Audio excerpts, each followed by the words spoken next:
Hello po. Dito po ko sa taas ng mangga. Tingnan nyo. Ganyan. Balutin natin para maganda at magkinis ang kanyang balat at dilaw na walang itim na itim. Ganyan ang ginagawa namin dito sa Thailand. Marami pa kaming babalutin at saka yung paper bag na ito. Ang mahal po ito. 3 baht po ang isang piraso nito dito. Ayan. Mahal po ito. Ayan. Ayan, dito ako sa taas ng mangga. Nagbabalot. Maraming babalutin. Tingnan nyo. Nakaupo ako. Nakaupo sa sanga ng mangga. Nasa taas ng mangga. Ayan.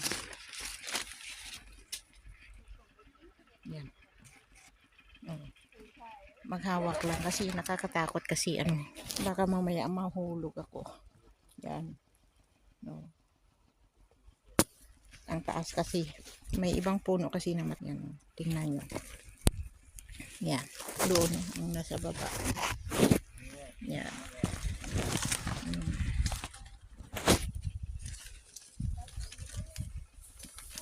Yan. Thank you very much po.